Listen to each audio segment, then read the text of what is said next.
مضل له ومن يضلل فلا هادي له ونشهد أن لا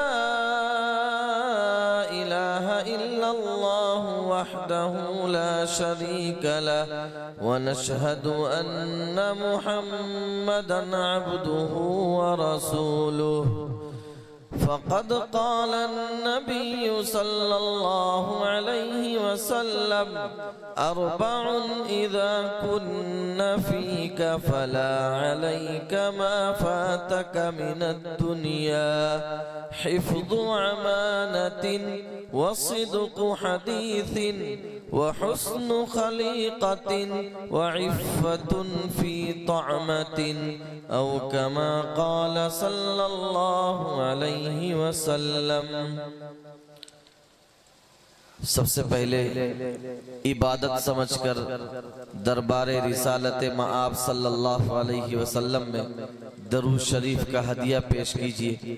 اللہم صلی علی محمد عبدک ورسولک وصلی علی المؤمنین والمؤمنات وعلی المسلمین والمسلمات۔ صد بار مبارکباد کے مستحق ہیں حضرت مولانا عطا اللہ صاحب، ان کے مدرسے کے اساتذہ، طلبہ، کارکنان اور اہل بستی، جنہوں نے یہ شاندار، عالی شان، عظیم الشان اور روح پرور پروگرام منعقد کیا۔ اس کے پیچھے دوڑ دھوپ کی، تگ و دو کیا اور لوگوں کی خوشامد کر کے یہاں تک لوگوں کو لے کر آئے۔ آپ بے پناہ شکریہ کے مستحق ہیں کہ اتنی دیر ہو گئی، رات کا اتنا حصہ گزر گیا، آپ اب تک یہاں بیٹھے ہیں۔ اللہ تعالیٰ آپ کے بیٹھنے کو قبول فرمائے۔ خوبصورت اور شاندار نظامت فرما رہے حضرت مولانا بدر الدین قاسمی صاحب نے آپ کو ڈرا دیا کہ 1 گھنٹہ بیان ہوگا۔ ڈریے نہیں، 1 گھنٹہ بہت ہوتا ہے، سردی کی رات ہے، ہمیں بھی احساس ہے، ہمیں بھی اپنے گھر جانا ہے۔ تھوڑی دیر میں آپ کے سامنے موجود ہوں۔ ایک بات، بلکہ میرے بیان کا 2 حصہ آپ کہہ لیجئے 2 حصوں میں بانٹ سکتے ہیں۔ پہلے حصے میں میں اپنی ماؤں اور بہنوں سے کچھ کہنا چاہوں گا، دوسرے حصے میں آپ سے کچھ کہنا چاہوں گا۔ میری مائیں اور بہنیں عام طور پر قربانی دیتی ہیں، رات رات بیٹھی رہتی ہیں، لیکن مجمع عام میں ان کے لیے اور خاص انہی کو مخاطب کر کے بہت کم باتیں آ پاتی۔ یوں تو جو یہاں سے جو باتیں کہی جاتی ہیں، یہاں سے جو پیغام آپ کو دیا جاتا ہے، وہ پیغام مردوں کے لیے بھی ہوتا ہے، عورتوں کے لیے بھی ہوتا ہے، لیکن میں آپ کی توجہ چاہتا ہوں، غور سے سنیں۔ 2-4 منٹ میں آپ سے کچھ مخاطب ہونا چاہتا ہوں۔ بات نہ کریں، موبائل نہ چلائیں، غیبت کسی کی نہ کریں، برائی نہ کریں۔ آپ میری بات 2-4 منٹ غور سے سنیں، انشاءاللہ سمجھ میں آئے گا۔ آپ اس بات پر غور کریں کہ قرآن مقدس نے ہمارے سامنے جن نبیوں کا تذکرہ کیا ہے، ان نبیوں کو ہم 2 حصوں میں بانٹ سکتے ہیں۔ کچھ انبیاء وہ ہیں کہ جن کے مشن میں ان کے گھر والے بھی شریک رہے، یعنی ان کی اہلیہ اور ان کی اولاد بھی ایمان لے آئے۔ اور کچھ انبیاء وہ تھے کہ جو خود نبی تھے، اللہ کے برگزیدہ پیغمبر تھے، لیکن ان کے گھر والوں نے ان کا ساتھ نہیں دیا، ان کی اہلیاں ان پر ایمان نہیں لائیں، ان کے بچے ان پر ایمان نہیں لائے۔ آپ ان دونوں طرح کے پیغمبروں کی زندگی دیکھیے، دونوں طرح کے پیغمبر کامیاب ہیں، اپنے مشن میں، اپنی دعوت میں، اپنے مقصد میں 100% کامیاب ہیں۔ یہاں تک کہ وہ انبیاء جو اس دنیا میں آئے، جن پر ایک آدمی بھی ایمان نہیں لایا، وہ بھی اپنے مشن میں مکمل طور پر کامیاب ہیں۔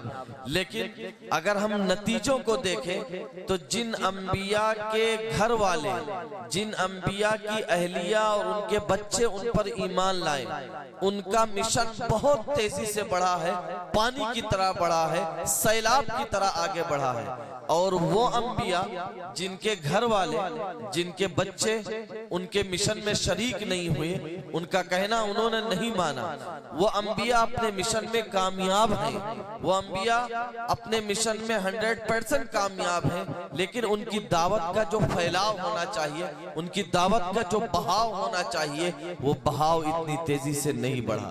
میں دو نبیوں کا تذکرہ آپ کے سامنے کرتا ہوں۔ نمبر 1 حضرت نوح علیہ السلام۔ حضرت نوح علیہ السلام نے 950 سال تک تبلیغ کی ہے، ان کے سامنے کئی نسلیں آئیں اور چلی گئیں، لیکن حضرت نوح علیہ السلام کی بیوی حضرت نوح علیہ السلام پر ایمان نہیں لائی تھی، حضرت نوح کا بیٹا آپ پر ایمان نہیں لایا تھا، جس کا نتیجہ یہ ہوا کہ حضرت نوح کی دعوت 950 سال میں جتنی پھیلنی چاہیے تھی، آپ کی دعوت کو جو قوت ملنی چاہیے تھی، جو شادابی ملنی چاہیے تھی، جو روانی ملنی چاہیے تھی، وہ روانی نہ مل سکی۔ حضرت لوط علیہ السلام حضرت ابراہیم علیہ السلام کے بھتیجے ہیں، رشتہ دار ہیں، نبی ہیں، لیکن ان کی اہلیہ ان پر ایمان نہیں لائی، ان کی اہلیہ حضرت لوط کے مشن میں شریک نہیں ہوئی، حضرت لوط کی دعوت میں شریک نہیں ہوئی، حضرت لوط کے اوڑھنے اور بچھونے کو انہوں نے اپنا اوڑھنا اور بچھونا نہیں بنایا، جس کے نتیجے میں آپ تاریخ پڑھیں تو حضرت لوط علیہ السلام پر ایمان لانے والوں کی تعداد بھی بہت بڑی نہیں ملتی ہے۔ دوسری طرف وہ انبیاء ہیں جن کے مشن میں ان کی گھر والی بھی شریک نہیں، ان کا دعوتی مشن بہت تیزی سے بڑھا اور بہت اس نے ترقی کی۔ آپ لے لیجئے زندگی حضرت ابراہیم علیہ السلام کی۔ حضرت ابراہیم علیہ السلام نبی ہیں، آپ کو نبی بنایا گیا، آپ کے اس دعوتی مشن میں، نبوت کے اس مشن میں آپ کی 2 اہلیہ تھی، حضرت سارہ اور حضرت ہاجرہ، دونوں ہی آپ کے ساتھ شریک رہیں۔ چنانچہ حضرت ابراہیم علیہ السلام کو اتنی مضبوطی ملی کہ آپ نے اپنے ماں باپ سے ٹکر لے لی، اپنے گھر بار کو چھوڑ دیا، بادشاہ وقت کے سامنے کھڑے ہوئے، آگ میں چھلانگ لگا دی، اپنا وطن چھوڑ دیا، آ کر ملک شام میں آباد ہوئے، جس کا نتیجہ یہ ہوا کہ ایک اہلیہ ملک شام میں رہی اور ایک اہلیہ مکے چلی گئی۔ ایک ہی نبی کی 2 بیویاں ہیں اور 2 خطے آباد ہوئے، اس لیے کہ ابراہیم کے مشن میں ان کی بیوی بھی شریک ہے۔ حضرت ابراہیم علیہ السلام کی اہلیہ حضرت سارہ ملک شام میں رہی، ان کے بطن سے حضرت اسحاق علیہ السلام پیدا ہوئے، انہوں نے بیت المقدس کی تعمیر کی اور قبلہ اول کی بنیاد ڈالی۔ حضرت ہاجرہ کو آپ نے مکہ معظمہ میں چھوڑا، ان کے بطن سے حضرت اسماعیل علیہ السلام پیدا ہوئے اور قبلہ ثانی یعنی کعبۃ اللہ کی تعمیر نو حضرت ابراہیم اور حضرت اسماعیل علیہ السلام نے کی۔ حضرت اسماعیل نبی ہیں، ان کے گھر والے یعنی ان کے اہلیہ ان کے نبوت کے مشن میں شریک ہیں، تو حضرت ابراہیم علیہ السلام نے بادشاہ وقت سے ٹکر لیا، گھر بار چھوڑ دیا، اپنے ماں باپ سے ٹکر لیا، لیکن اپنے دعوتی مشن سے پیچھے نہیں ہٹے۔ اس کا نتیجہ نکلا کہ ان کا دعوتی مشن پانی کے روانی کی طرح بہا۔ آپ زندگی لے سکتے ہیں حضرت موسیٰ علیہ السلام کی۔ حضرت موسیٰ علیہ السلام کی اہلیہ حضرت شعیب علیہ السلام کی بیٹی ہیں، وہ آپ کے ساتھ آپ کے مشن میں شریک ہیں۔ آپ کو معلوم ہے کہ حضرت موسیٰ کا مقابلہ دنیا کے بدترین انسان سے ہے، فرعون سے ہے، اس شخص سے ہے جس نے اپنے بارے میں کہہ رکھا تھا انا ربکم الاعلی، میں ہی سب سے بڑا پروردگار ہوں۔ حضرت موسیٰ علیہ السلام کا مقابلہ ان سے تھا۔ حضرت موسیٰ علیہ السلام نے جیسے اپنے بھائی کو تیار کیا، ویسے ہی ان کے مشن میں ان کی اہلیہ بھی شریک تھی۔ چنانچہ وقت کے بدترین انسان کے سامنے کھڑے ہو کر، اسی کے محل میں، اسی کے تخت کے سامنے کھڑے رہ کر حضرت موسیٰ علیہ السلام اسے للکارتے ہیں اور کہتے ہیں کہ فرعون تو اپنی بغاوت سے باز آ جا، ایک اللہ پر ایمان لے آ۔ اور پھر دنیا نے دیکھا کہ موسیٰ کا مشن بڑھا، بنی اسرائیلیوں کو نجات ملی، فرعون غرق ہوا، فرعونیت غرق ہوئی اور فرعون کی قوم غرق ہوئی۔ یہ حضرت موسیٰ علیہ السلام کی مدد اللہ کے ساتھ شامل حال تھی، لیکن ساتھ میں ان کے اہلیہ کا بھی بہت بڑا اہم کردار تھا۔ ہمارے اور آپ کے آقا تاجدار بطحہ احمد مجتبی محمد مصطفیٰ صلی اللہ علیہ وسلم نے جب نبوت کا اعلان کیا تو ہم مکتب میں بچوں کو تو یوں یاد کرا دیتے ہیں کہ مردوں میں سب سے پہلے حضرت ابو بکر ایمان لے آئے، غلاموں میں زید ابن حارثہ ایمان لائے، بچوں میں حضرت علی ابن ابی طالب ایمان لائے، اور باندیوں میں حضرت ام ایمن ایمان لائی، عورتوں میں سب سے پہلے حضرت خدیجہ ایمان لائی۔ لیکن اگر آپ تاریخ پڑھیں، جناب محمد رسول اللہ صلی اللہ علیہ وسلم کی بات کی سب سے پہلے اگر کسی نے تصدیق کی ہے تو ایک عورت ذات نے تصدیق کی ہے، ہماری اور آپ کی ماں حضرت خدیجہ رضی اللہ تعالیٰ عنہ پہلے دن سے جناب محمد رسول اللہ صلی اللہ علیہ وسلم کے مشن میں حضرت خدیجہ شریک رہی ہیں۔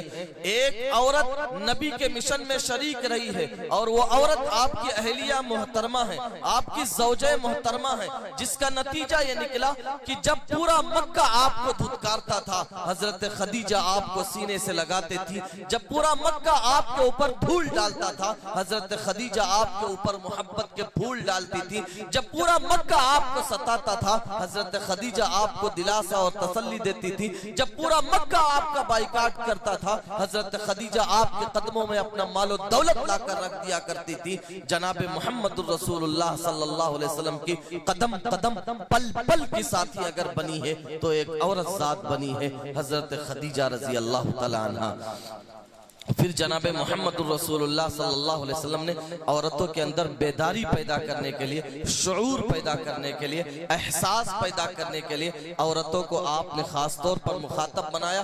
ہفتے میں ایک دن متعین کیا تھا جس میں عورتوں کی تعلیم ہوا کرتی تھی، اور جناب محمد رسول اللہ صلی اللہ علیہ وسلم کے علوم کی جانشین، آپ کے علوم کی وارث حضرت عائشہ رضی اللہ تعالی عنہ تیار ہوئی، جو عورتوں کے لیے خوشخبری کی بات ہے کہ وہ بھی ایک عورت تھی لیکن نبوت کے علوم کی امین ہے، اور حضرت عائشہ کے علوم کے دو وارث ہیں، ایک مرد ہیں اور خوش قسمتی کی بات ہے کہ ایک عورت ہے۔ مردوں میں حضرت عروہ ابن زبیر حضرت عائشہ کے علوم کے وارث ہیں، عورتوں میں حضرت عمرہ بنت عبد الرحمن جو اسد بن زرارہ کی پوتی ہیں وہ آپ کے علوم کی وارث ہیں۔ پھر عورتوں کے اندر وہ تبدیلیاں آئی، وہ بدلاؤ آیا، وہ بیداری پیدا ہوئی، وہ شعور پیدا ہوا، وہ احساس پیدا ہوا، علم کی وہ لگن پیدا ہوئی، علم کی چاشنی پیدا ہوئی، علم کی للک پیدا ہوئی، علم کی چاہت پیدا ہوئی کہ پورے مکے میں عورتوں کی، مدینے میں عورتوں کی گونج تھی۔ حضرت عمر بن الخطاب رضی اللہ تعالیٰ عنہ وقت کے امیر المؤمنین ہیں، وہ عمر جو سسر رسول ہیں، وہ عمر جن کی حکومت اتنے بڑے رقبے میں تھی جتنے بڑے رقبے میں آج 15 آزاد ملک آباد ہیں، وہ عمر جن کے بارے میں اللہ کے نبی نے کہا تھا اگر میرے بعد نبوت کا سلسلہ چلتا تو عمر اتنے قابل تھے کہ ان کو نبی بنا دیا جاتا، وہ عمر جن کو دیکھ کر شیطان بھی راستہ بدل دیا کرتا تھا، وہ عمر جو حافظ قرآن تھے، وہ عمر جو کاتب وحی تھے، وہ عمر جو فہیم قرآن تھے۔ حضرت عمر ایک تقریر کرتے ہیں مدینہ منورہ کے اندر اور لوگوں سے کہتے ہیں کہ لوگوں عورتوں کا مہر زیادہ متعین نہ کرو، بہت بڑھا چڑھا کر مہر نہ باندھو۔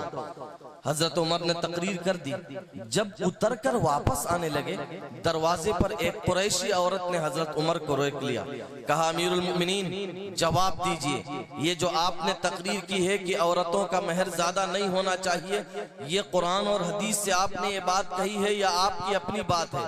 حضرت عمر نے کہا کہ میں نے قرآن حدیث سے یہ بات نہیں کہی ہے۔ تو اس عورت کا جواب سنیے، وقت کے امیر المؤمنین سے مخاطب ہے، وہ عورت کہتی ہے کہ اے امیر المؤمنین تمہاری ہمت کیسے ہوئی، جرات کیسے ہوئی کہ آپ نے اتنی بڑی بات اپنی طرف سے کہہ دی؟ پھر اس کے بعد اس عورت نے کہا اللہ تعالیٰ کی کتاب تو ہمارے بارے میں کہتی ہے کہ مہر زیادہ ہونا چاہیے۔ امیر المؤمنین نے کہا کہ کتاب میں کہاں یہ لکھا ہے، قرآن میں کہاں لکھا ہے؟ پھر اس عورت نے حوالہ دیا، قرآن کہتا ہے وَإِنْ آتَيْتُمْ إِحْدَاهُنَّ قِنْطَارًا فَلَا تَأْخُذُوا مِنْهُ شَيْئًا، جس کا ترجمہ آپ محاوری یوں بھی کر سکتے ہیں کہ اگر آپ نے عورتوں کو ڈھیروں سارا مال دے رکھا ہو تو طلاق کے بعد وہ مال واپس نہ لیا جائے. تو اگر عورتوں کو ڈھیروں سارا مال دیا جا سکتا ہے اس کا مطلب ان کا مہر زیادہ ہو سکتا ہے. امیر المؤمنین نے کہا یہ میری غلطی تھی. ممبر پر واپس تشریف لائے اور کہا کہ آج ایک عورت ذات نے وقت کے امیر المؤمنین کی اصلاح فرمائی ہے. یہ عورتوں کے اندر بیدار مغزی تھی جس کا نتیجہ یہ نکلا. میں دو واقعہ آپ کے سامنے رکھتا ہوں, ایک واقعہ پچھلی امت کا, ایک واقعہ اس امت کا, کہ ایک عورت نے حضرت حاجرہ نے حضرت اسماعیل کی تربیت کی.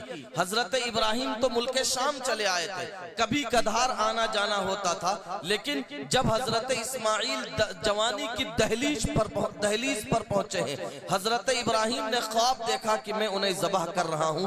حضرت اسماعیل کی پوری تربیت ایک ماں کی گود میں ہوئی ہے. مائیں آپ سنیں کہ کیسے ماں تربیت کرتی ہے. حضرت ابراہیم نے آ کر اپنے اس نونہال سے کہا, لخت جگر سے کہا, نور نظر سے کہا کہ بیٹا میں نے خواب دیکھا ہے کہ میں تمہیں ذبح کرتا ہوں, تمہاری کیا رائے ہے؟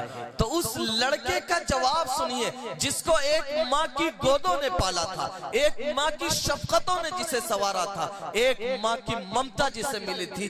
اس لڑکے نے یہ نہیں کہا کہ ابا جان یہ کیسا خواب ہے, اس کی تعبیر تو کچھ اور بھی ہو سکتی ہے. ابا جان کیا آج تک دنیا میں کسی باپ نے بیٹے کو ذبح کیا ہے؟ ابا جان میں آپ کے بڑھاپے کا سہارا ہوں, کیا آپ اپنے سہارے کو توڑ ڈالیں گے؟ نہیں. اس لڑکے نے یہ سب کچھ نہیں کہا. اس لڑکے کو ایک ماں نے پالا تھا. اس لڑکے نے کہا ابا جان اگر آپ کو یہ حکم ملا ہے کہ میری گردن پر چھری چلا دیں تو آپ انتظار کیوں کر رہے ہیں؟ چلا دیجئے چھری. مجھے آپ صبر گزار پائیں گے, مجھے آپ صبر کرنے والا پائیں گے. اتنا بڑا فیصلہ اگر ایک بچہ لیتا ہے تو اس کے پیچھے حکمت یہ ہے کہ اس کی ماں نے اس کی تربیت کی ہے, اس کی ماں نے اس کی گھٹی میں توحید کو ڈالا ہے, اس کی ماں نے اس کے رگ رگ میں, اس کے خون کے ہر قطرے میں, اس کی سانس کے ہر لمحے میں اس کی ماں نے توحید کو پرویا ہے, رسالت کو پرویا تھا, دین کی محبت کو پرویا تھا. میری ماں آج جب آپ اپنے بچوں کی تربیت کرو تو یہ سوچ کر تربیت کرو کہ ہمیں زندگی ملی ہے محمد الرسول اللہ کے صدقے, ہمیں بچے ملے ہیں, اولاد ملے ہیں محمد الرسول اللہ کے صدقے. یہ ہم اپنی گود میں بچہ پال ہی اس لیے لے رہے ہیں تاکہ یہ محمد کے نام پر قربان ہو جائے صلی اللہ علیہ وسلم, تاکہ یہ دین کے نام پر اپنے آپ کو پیش کر دے, تاکہ یہ عقیدے کے نام پر اپنے آپ کی قربانی دے دے, اور تاکہ یہ لا الہ الا اللہ محمد الرسول اللہ صلی اللہ علیہ وسلم کے نام پر کٹ مرے. ایک واقعہ دوسرا جو میں نے وعدہ کیا تھا, ایک نام ہے حضرت حبیب ابن زید انصاری رضی اللہ تعالیٰ عنہ کا. بیعت عقبہ ثانیہ کے موقع پر ایمان لائے, بہت چھوٹے سے تھے, بچے تھے, اپنی ماں ام عمارہ کے ساتھ ایمان لائے ہیں. غزوہ بدر, غزوہ احد, غزوہ خندق کسی میں شریک نہیں ہو سکے اس لیے کہ عمر بہت چھوٹی تھی. سن 9 ہجری میں نجد کے علاقے میں ایک بدبخت, ایک کمبخت آدمی نے نبوت کا دعویٰ کیا جسے مسیلمہ کذاب کہا جاتا ہے. اس نے ایک چٹھی جناب محمد الرسول اللہ صلی اللہ علیہ وسلم کو بھیجی. اللہ کے رسول صلی اللہ علیہ وسلم نے اس کے پاس جواب میں چٹھی بھیجنی چاہیے. چٹھی آپ نے لکھ لی, لیکن سوال یہ تھا کہ کس کو بھیجا جائے. آپ کی نگاہ ناز حبیب ابن زید انصاری پر پڑی. اب یہ بالکل جوانی کی دہلیز پر پہنچ رہے ہیں, گورے چٹے خوبصورت لمبے تڑنگے صحابی ہیں. اللہ کے رسول صلی اللہ علیہ وسلم نے حبیب ابن زید انصاری کو بلایا اور کہا کہ آؤ یہ چٹھی مسیلمہ کذاب کے پاس لے کر جاؤ. حضرت حبیب ابن زید سواری پر سوار ہوئے اور نجد کے علاقے میں پہنچے ہیں. جب مسیلمہ کذاب نے نبی کی چٹھی کو دیکھا تو اسے غصہ آ گیا. اس نے حبیب ابن زید کو کے بارے میں حکم دیا کہ اس کے ہاتھ میں ہتھکڑیاں ڈال دی جائیں, پیر میں بیڑیاں ڈال دی جائیں اور گلے میں توق ڈال دیا جائے. کل اگلے دن جب میرا دربار لگے گا تو اس کو پیش کیا جائے گا. چنانچہ حبیب ابن زید انصاری کو قید کر دیا گیا. اگلے دن جب مسیلمہ کذاب کا دربار لگا ایمان والو ایمان سنو، میری ماں تربیت سنو کہ تربیت کیا ہوتی ہے۔ حبیب ابن زید انصاری سے مسیلمہ کذاب نے پوچھا کیا تم اس بات کی شہادت دیتے ہو کہ محمد صلی اللہ علیہ وسلم اللہ کے نبی ہیں؟ حبیب ابن زید انصاری نے کہا ہاں میں گواہی دیتا ہوں کہ محمد صلی اللہ علیہ وسلم اللہ کے نبی ہیں۔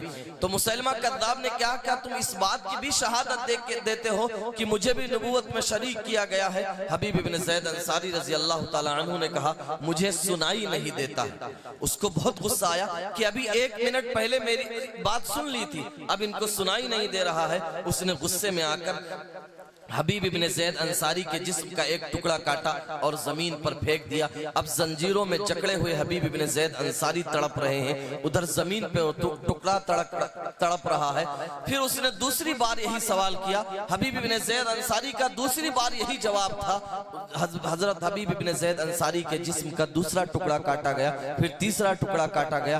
اسی طرح کرتے کرتے حضرت حبیب ابن زید انصاری کو دردناک طریقے پر شہید کر دیا گیا۔ اور بعض سیرت نگاروں نے لکھا ہے کہ جیسے ہم لوگ بکرے کے جسم سے کھال کھینچتے ہیں، ایسے حبیب ابن زید انصاری کے جسم سے ان کی کھال کھینچ لی گئی۔ جب ان کی اس دردناک شہادت کی خبر ان کی بوڑھی ماں ام عمارہ رضی اللہ تعالی عنہ کے پاس پہنچی ہے تو ان کی ماں نے کیا جواب دیا؟ میری ماں اور بہنوں سنیے اس بوڑھی ماں نے کیا کہا۔ اس ماں نے کہا لِمِثْلِ هَذَا الْيَوْمِ أَرْضَعْتُهُ، آج ہی کے دن کے لیے تو میں نے اسے دودھ پلایا تھا، بچپن میں یہ نبی صلی اللہ علیہ وسلم کے ہاتھ پر ایمان لایا تھا اور آج اس نے نبی کی غلامی کا حق ادا کر دیا۔ تو میری ماں اور بہنوں، آپ اپنے اندر بیداری پیدا کریں، آپ خود جانکار بنیں، آپ اپنے بیٹے کے لیے ایک جانکار بہو کا انتخاب کریں، آپ اپنی بیٹی کے لیے ایک جانکار شوہر کا انتخاب کریں۔ پھر ان کی گود میں جو بچہ پلے گا، جو بڑھے گا، اور وہ بچہ جو پروان چڑھے گا، اس کے رگ رگ میں، خون کے ہر ہر قطرے میں توحید کا نشہ ہوگا، توحید کی امانت ہوگی۔ اس لیے آپ اپنے گھروں میں اس کا ماحول بنائیں۔ ظاہر سی بات ہے جن کی عمر نکل گئی، جو پڑھ نہیں سکتی، ان کے لیے بہت آسان طریقہ ہے کہ آپ جیسے 24 گھنٹے اپنے بچوں کے کھانے کی فکر کرتی ہیں، ان کے لباس کی فکر کرتی ہیں، ان کے اسکولنگ کی فکر کرتی ہیں، ان کے پڑھنے اور اڑھنے کے لیے فکر کرتی ہیں، ایسے دن میں 24 گھنٹے میں کوئی 10 منٹ کا وقت متعین کیجئے۔ آپ تمام بچوں اور بچوں کو بیٹھائیے، خود بھی بیٹھیے اور وہاں کوئی سیرت کی کتاب پڑھیے، صحابیہ کی کتاب پڑھیے۔ آپ اس مجمع میں پڑھیے کہ حضرت سمیہ کون تھی، آپ اس مجمع میں انہیں بتائیے کہ حضرت عمار اور یاسر کون تھے، آپ اس محفل میں انہیں بتائیے کہ حضرت خبیب ابن عدی کون تھے جو پھانسی کے پھندے پر جھول گئے تھے، آپ انہیں بتائیے کہ خباب ابن العریت کون تھے جو آگ کے انگاروں پر لیٹ گئے تھے، آپ انہیں بتائیے کہ حضرت بلال کون تھے، آپ انہیں بتائیے کہ حضرت زید ابن دسنہ کون تھے۔ آپ 10 منٹ کا وقت نکالیے، سیرت کی اور دین کی کوئی کتاب پڑھیے تاکہ آپ کے گھروں میں دین کا ماحول بنا رہے۔ امید ہے کہ میری مائیں اور بہنیں اس پر عمل کریں گے۔ دوسری بات جو میں نے کہی تھی، اب تو نیند آپ کو آ رہی ہوگی، 5 منٹ میں آپ کی بات میں نے جو اپنی بات ختم کرتا ہوں۔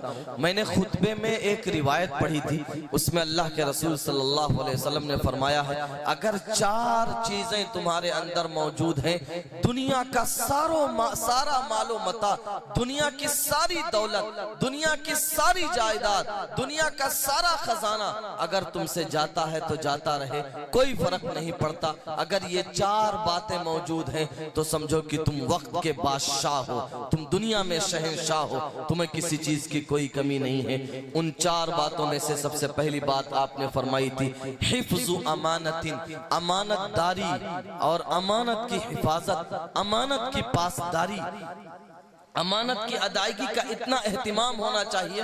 جناب محمد الرسول اللہ صلی اللہ علیہ وسلم جب ہجرت کر کے مدینہ منورہ تشریف لے جا رہے ہیں، رات کی تاریکی ہے، دشمنوں نے آپ کا گھر گھیر رکھا ہے، انہی دشمنوں کی کچھ امانتیں آپ کے پاس موجود ہیں۔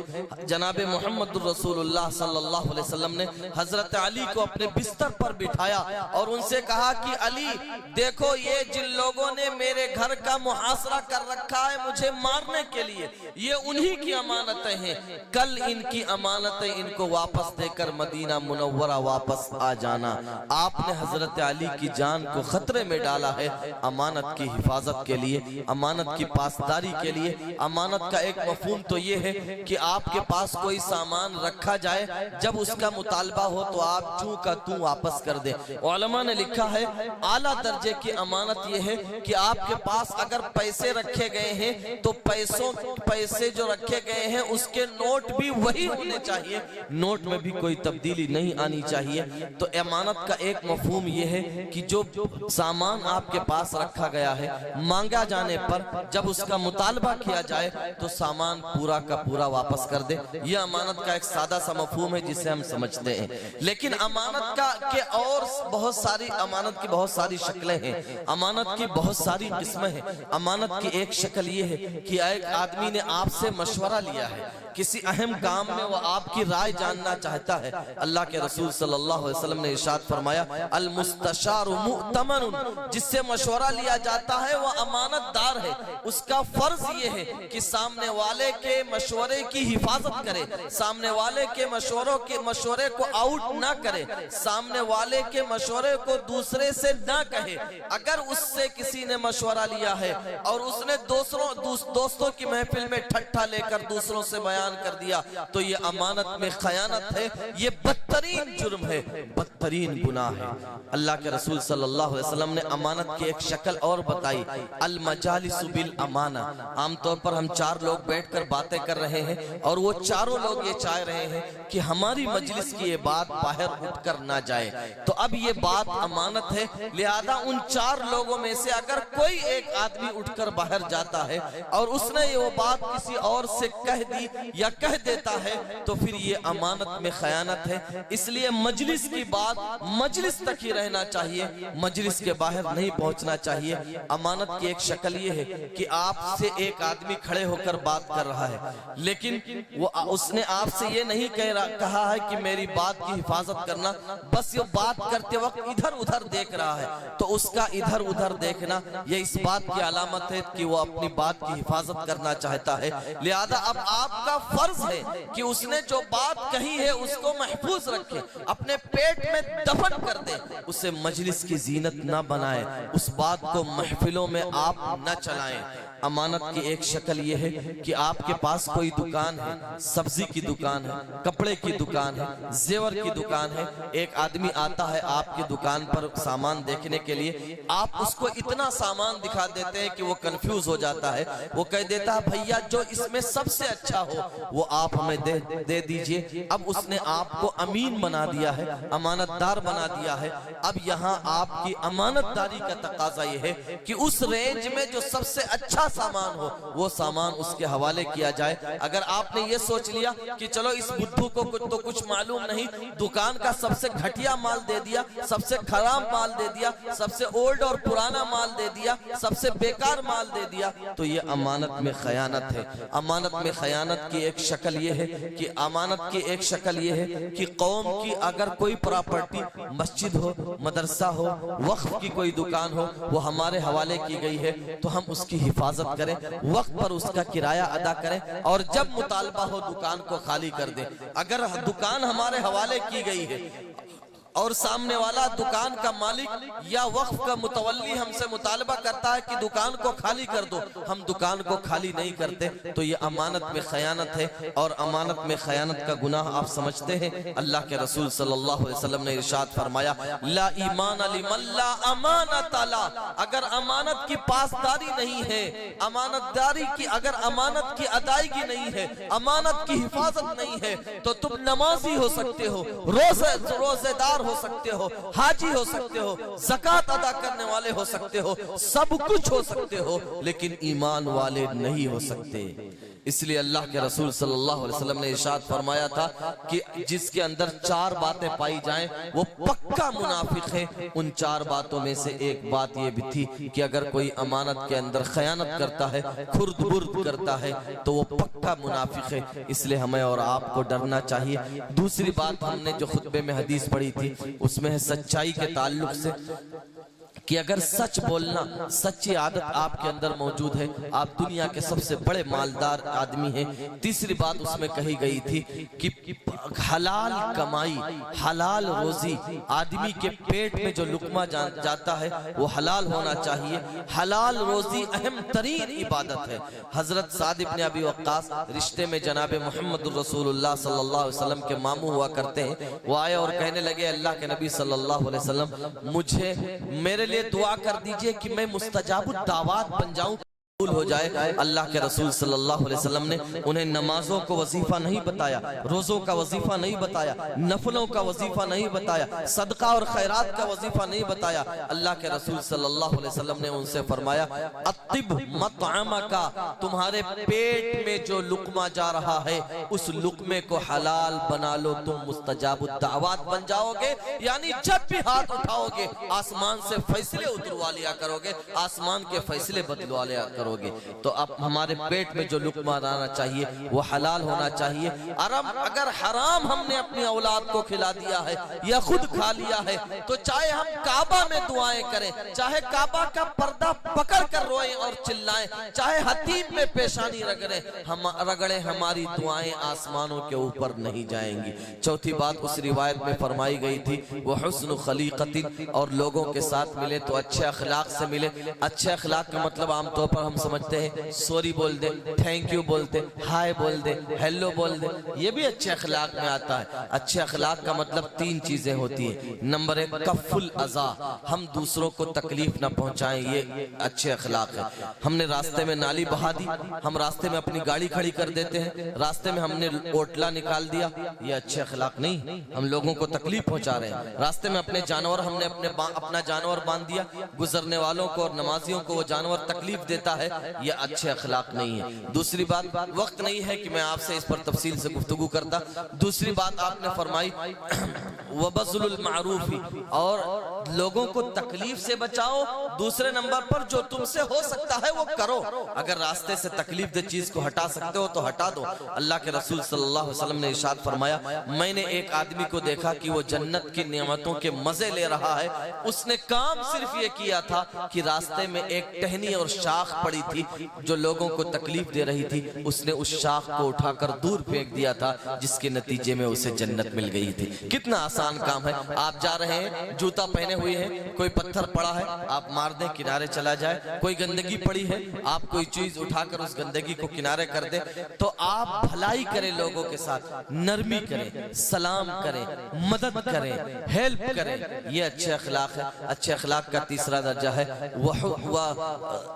طلاقت وجہ، جب بھی کسی سے ملے خندہ پیشانی سے ملے۔ آپ دیکھیں جب آپ کسی سے ملتے ہیں تین طرح کی عبادت ہوتی ہے۔ نمبر ایک، آپ سلام کریں گے، سلام پر آپ کو 30 نیکیاں ملیں گی۔ نمبر دو، آپ مصافحہ بھی کر لیں گے تو جس طرح سے پتجھڑ کے موسم میں درختوں سے پتے جھڑتے ہیں، ایسے ہی جب دو مسلمان مصافحہ کرتے ہیں تو ان کے آپس کے گناہ گرتے ہیں۔ دوسری روایت میں اللہ کے رسول صلی اللہ علیہ وسلم نے ارشاد فرمایا جب دو مسلمان مصافحہ کرتے ہیں تو ہاتھ کے جدا ہونے سے پہلے ان دونوں کی مغفرت کر دی جاتی ہے۔ تو ایک تو سلام کا ثواب ملتا ہے، دوسرے مصافحہ کا ثواب ملتا ہے، اور تیسرے جب آپ اس سے سلام کریں گے تو مسکرا دیجئے۔ اور مسکرانا کیا ہے؟ تبسمک فی وجہ اخیک لک صدقۃ، آپ اپنے بھائی سے مسکرا کر مل رہے ہیں، یہ بھی تو ایک صدقہ ہے۔ یہ تین نیکی آپ بیک وقت کر سکتے ہیں۔ تو اللہ کے رسول صلی اللہ علیہ وسلم نے فرمایا وحسن خلیقت، جب آپ کسی سے ملیں تو پھر حسن اخلاق کا مظاہرہ ہونا چاہیے، خندہ پیشانی سے ملے۔ اللہ تبارک و تعالی ہمیں کہیں سنی باتوں پر عمل کی توفیق عطا فرمائے، آپ کو بھی قبول فرمائے، اس مجمع کو بھی قبول فرمائے، عورتوں کو قبول فرمائے، اس کے پیچھے محنت کرنے والوں کو قبول فرمائے، اور اس ادارے کو دن دوگنی اور رات چوگنی ترقی نصیب فرمائے، ہر طرح کے شر سے، فتنے سے، فتنہ پردازوں کی فتنہ پردازی سے، اور شریروں کے شر سے اس ادارے کی اور ادارے میں پڑھنے اور پڑھانے والوں کی حفاظت فرمائے۔ وما علینا الا البلاغ۔ لك الثناء كله وإليك يرجع الأمر كله، جزا الله عنا محمدا ما هو أهله صلى الله عليه وسلم۔ اے اللہ ہمارے یہاں اس بیٹھنے کو قبول فرما۔ اے اللہ یہ ٹھنڈی کی رات ہے، یہ تیرے بندے صرف تیری محبت میں، تیرے نبی کی محبت میں بیٹھے ہیں، اے اللہ تو انہیں قبول فرما لے۔ اے اللہ تو ان کی سب سے بڑی ضرورت ہے مغفرت، تو ان کی مغفرت فرما دے۔ اے اللہ تو ان کی مغفرت فرما دے، ہم تمام کی مغفرت فرما دے۔ اے اللہ یہاں شریک ہونے والوں کی جائز خواہشات کو پوری فرما دے۔ اے اللہ ان کی ضروریات کی تکمیل فرما دے۔ اے اللہ جو بیمار ہیں انہیں صحت کاملہ نصیب فرما دے۔ اے اللہ جو طرح طرح کے آزار میں مبتلا ہیں انہیں تمام عذروں سے نجات دے دے، انہیں شفا عطا فرما دے۔ اے اللہ حقیقی شافی تو ہی ہے مولا۔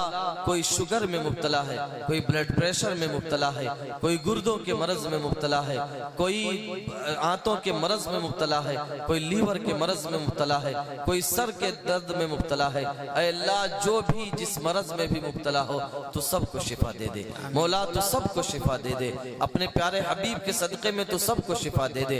اے اللہ بیماروں کی کو شفا عطا فرما، مرحومین کی مغفرت فرما۔ اے اللہ اس جلسے کو بے پناہ قبول فرما۔ جن بچوں کی تکمیل ہوئی ہے مولا تو انہیں قبول فرما لے مولا، انہیں قرآن پڑھنے اور قرآن کو یاد رکھنے کی توفیق عطا فرما دے۔ اے اللہ انہیں قرآن کا دائی بنا دے۔ اے اللہ قرآن کا سچا اور پکا جانشین بنا دے۔ اے اللہ ان کو حافظ باعمل اور عالم باعمل بنا دے۔ اے اللہ ان سے دین کی خدمت لے لے۔ اے مولا مولانا عطا اللہ صاحب نے جو ایک چمن لگایا ہے مولا تو اس میں پھل ڈال دے۔ اے اللہ اس کی شاخیں مضبوط کر دے۔ اے اللہ اس کی جڑوں کو مضبوط کر دے۔